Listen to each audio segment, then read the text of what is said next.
حضرت عمر رضی اللہ تعالی عنہ کا زمانہ ہے جب یروشلم فتح ہوا. حضرت ابو عبیدہ بن جراح رضی اللہ تعالی عنہ حضرت عمر کو دعوت دیتے ہیں کہ آپ مدینے سے چلیں اور یروشلم میں پہنچیں. حضرت عمر مدینے سے چلتے ہیں. کتنا بڑا قافلہ لے کر کے, کتنا پروٹوکول ہے.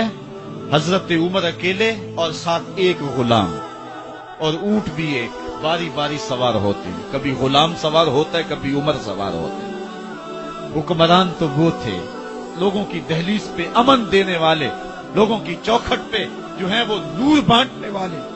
آج کے حکمرانوں نے تمہیں رمضان المبارک کے اندر لوڈ شیڈنگ کا پیکج دیا ہے اور آج بچے بھی تڑپ رہے ہیں اور جوان بھی سسک رہے ہیں, اور ماہ سیام میں جن اذیتوں میں قوم کو مبتلا کر دیا ہے وہ کسی سے مخفی نہیں ہے. اور تمہیں میں حضرت عمر کی کہانی سناؤں. حضرت عمر جن کو تخت حکومت پہ بیٹھتے تھے اور ان کا تخت کو سونے زبرجد کا نہیں تھا, مسجد نبوی کی چٹائی تھی, اور سارا دن وہاں بیٹھ کے لوگوں کی باتیں سنتے, اور جب رات کے اندھیرے گہرے ہوتے عمر بھیس بدل کے مدینے کی گلیوں کا گشت کرتے. کہا تمہارے گھر سے دھواں نکل رہا ہے اور بچے رو رہے ہیں, ان کو کھانا کیوں نہیں دیتے؟ کہنے لگی عمر کی جان کو رو رہی. عمر کے پاؤں تلے سے زمین نکل گئی. کہا کیا ہوا؟ کہا 3 دن سے ہمارے ہاں کھانے کے لیے کچھ نہیں ہے. روزانہ بچے روتے ہیں اور میں ہنڈیا کے اندر پتھر ڈال کر کے نیچے سے آگ ڈالتی رہتی ہوں کہ بچے انتظار کر کر کے سو جائیں گے. کم وقت سو بھی نہیں رہے اور وہ پتھر پکیں گے بھی کیا, اور میں عمر کی جان کو رو رہی ہوں. حضرت عمر کا کلیجہ دہلنے لگا. فوراً پلٹے واپس بیت المال میں آئے, گھی کا ایک کنستر لیا, آٹے کی بوری لی, مرچ مسالہ جات بہت کچھ اٹھایا, اپنے کندھے پہ رکھا, بوری اپنی کمر پہ لا دی. عمر بیت المال سے نکلے تو آپ کے خادم اسلم نے دیکھ لیا, آگے بڑھا, کہا میرے آقا میں اٹھاتا ہوں. عمر کی آنکھوں میں آنسو ہے. کہا اسلم قیامت کے دن میرا بوجھ اٹھا لو گے؟ کہا قیامت کے دن تو اپنا اپنا بوجھ اٹھانا پڑے گا. کہا عمر کو آج اپنا ہی اٹھانے دو. حضرت عمر وہ گھی کا کنستر اور وہ آٹے کی بوری سر پہ اٹھائے ہیں اور اس خاتون کے گھر جاتے ہیں اور دستک دیتے ہیں. وہ جب دیکھتی ہے اس کی جان میں جان آ جاتی ہے. کہا جلدی جلدی آٹا گوندو, اور عمر سبزی کاٹنے لگ جاتے ہیں. حضرت عمر رضی اللہ تعالی عنہ سبزی تیار کر دیتے, ادھر آٹا گند جاتا ہے اور پھر اوپر چولہا رکھا جاتا ہے, چولہے کے اندر آگ رکھی جاتی ہے, وہ کھانا پکانے لگتی ہے, آگ بجھتی ہے. تاریخ نے لکھا ہے آگ بجھنے لگتی ہے, عمر جھک کر کے پھونکے مارتا ہے. عمر جھک جھک کے پھونکے مارتا ہے. کھانا پک گیا اور بچوں کے سامنے کھانا رکھ دیا, بچے کھا رہے ہیں. اب بچے رو رو کے نڈال ہو چکے تھے. حضرت عمر اپنے ہاتھوں کو اور اپنے گھٹنوں کو اور اپنے پاؤں کو زمین پہ لگا کے, جس طرح بکری کا بچہ چلتا ہے, ویڑے کے اندر کبھی ادھر چلتے ہیں کبھی ادھر چلتے ہیں, تاکہ بچے مجھے دیکھ کے خوش ہوں اور دل میں کہتے عمر جتنا رلایا ہے اب اتنا ہنسانا بھی پڑے گا. تو کبھی عمر امیر المومنین, یہ میں کسی آج کے جو ہے وہ لوگوں کے ووٹوں پہ منتخب ہونے والے حکمران کی کہانی نہیں سنا رہا, میں اس عمر کی کہانی سنا رہا ہوں جو 23 لاکھ مربع میل کا حکمران ہے, آدھی دنیا کا بادشاہ ہے. حضرت عمر جو ہے جس طرح بکری کا بچہ چلتا ہے اس طرح اپنے ہاتھ اور اپنے گھٹنے زمین پہ ٹیک کر کے جو ہے وہ اس طرح چلتے ہیں. بچے عمر کو دیکھ کے مسکراتے ہیں. جب بچے مسکرانے لگے تو حضرت عمر نے اس خاتون سے کہا بڑھیا عمر کو معاف کر دے. اس نے کہا تو اتنی ہمدردی کیوں کرتا ہے؟ کہا عمر بیچارہ بڑا پھنسا ہوا ہے, فکر ہے اس کو یرموک و فسطاط و حلوان کی, جب فتح ہے مصر تو تیاری ہے ایران کی. آتے جاتے وفد سے ملاقات بھی کرتا ہوگا, آتے جاتے وفد سے ملاقات بھی کرتا ہوگا, اور شب کو معلوم حالات بھی کرتا ہوگا. کانٹوں میں الجھی ہوئی بیچارے کی جان ہے, نیند اس کو بھی آتی ہے, آخر وہ انسان ہے. میری بہن عمر کو معاف کر دے. اس نے کہا نانا عمر کی بات میرے سامنے نہ کر, قیامت کا دن ہوگا, عمر کا گریبان ہوگا اور میرا ہاتھ ہوگا. جب اس نے یہ بات کہی تو عمر برداشت نہ کر سکے, بچوں کی طرح بلک بلک کے رونے لگے.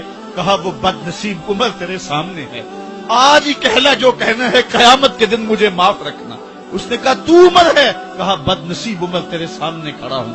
میرے عمر کہتے ہیں اگر دجلہ کے کنارے ایک بکری کا بچہ بھی پیاسا مر گیا اس کا حساب بھی عمر سے لیا جائے گا۔ اللہ اکبر۔ میں اس حضرت عمر کی کہانی سنانے لگا تھا۔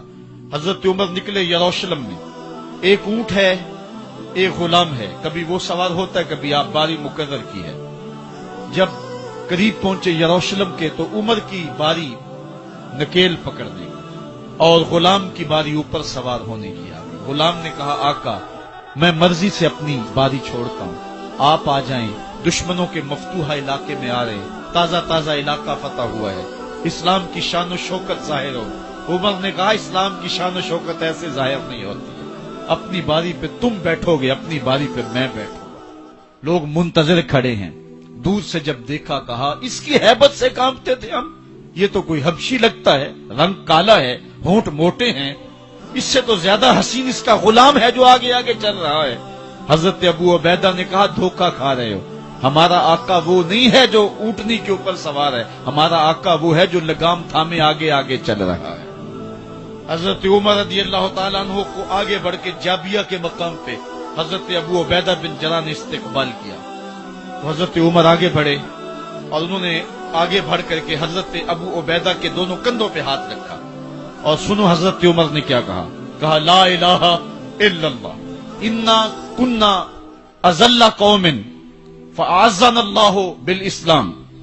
کہا کہ لا الہ الا اللہ، اے ابو عبیدہ بن جراح، ہم ایک ذلیل قوم تھے اور اللہ نے ہمیں اسلام کی وجہ سے عزت عطا کی ہے، اور میں تمہیں ایک تاریخ ساز بات کہنے لگا ہوں، اور وہ یہ ہے کہ جب تک ہم اس عزت والے اسلام کے دامن کو تھامے رہیں گے ہماری عزت قائم رہے گی، اور جب اسلام کے علاوہ کسی اور جگہ سے عزت ڈھونڈیں گے تو رسوا کر کے رکھ دیے جائیں گے۔ یہ ہے وہ خلاصہ جو حضرت عمر نے امتوں کے عروج و زوال کا بیان کیا ہے۔ اس امت کو جو خیرات ملی ہے تخت و تاج کی، وہ پینٹاگون سے نہیں ملی، وہ واشنگٹن سے نہیں ملی، وہ وائٹ ہاؤس سے نہیں ملی، وہ محمد عربی کے جوڑوں کا صدقہ ملی ہے۔ اس لیے جب ہم نے اسلام سے انحراف کیا پاکستان حاصل کیا گیا تھا۔ پاکستان کا مطلب کیا؟ لا الہ الا اللہ۔ ہم نے اس نعرے کو چھوڑ دیا ہوا ہے، ہم نے انحراف کر دیا ہے۔ آج ہماری نظریں مغرب کی طرف لگی ہیں کہ تخت و تاج اس سے نصیب ہوتے ہیں، اور دنیا کے اوپر ہم رسوا ہو کے رہ گئے۔ ہماری پستی، ہماری زبوحالی، ہماری ذلت کا سبب یہ ہے کہ جس جگہ سے ہمیں عزت ملی تھی ہم نے وہ مرکز ہی چھوڑ دیا ہے۔ اس مرکز حیات کو، اس مرکز زندگی کو، اس مرکز عزت کو ہم نے چھوڑ دیا ہے، اور دنیا کے اوپر ہم رسوا ہو رہے ہیں۔ انہی حضرت عمر کی کہانی ہے۔ وادی تہامہ سے گزر رہے تھے کہ بچوں کی طرح بلک بلک کے رونے لگے۔ کہا عمر جوان آدمی ہو اور بچوں کی طرح بلک کے رو رہے ہو؟ کہا تم نہیں جانتے، مجھے بچپن کی کہانی یاد آ گئی۔ کہا کیا کہانی ہے؟ کہا یہی عرض تہامہ تھی، میرے باپ خطاب نے مجھے 5 اونٹ دیے تھے، کہا انہیں لائن میں کھڑا کرو سیدھا۔ میں آگے والا سیدھا کرتا تھا، پیچھے والا ٹیڑھا ہو جاتا، پیچھے والا سیدھا کرتا، آگے والا ٹیڑھا ہو جاتا۔ میرے باپ خطاب نے مجھے بڑا مارا۔ کہا ایک عرب کے بیٹے ہو کہ تم سے 5 اونٹ لائن میں کھڑے نہیں ہوتے؟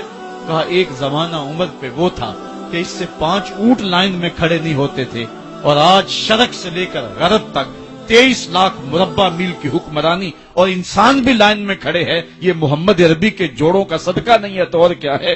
عمر سے تو 5 اونٹ لائن میں کھڑے نہیں ہوتے تھے۔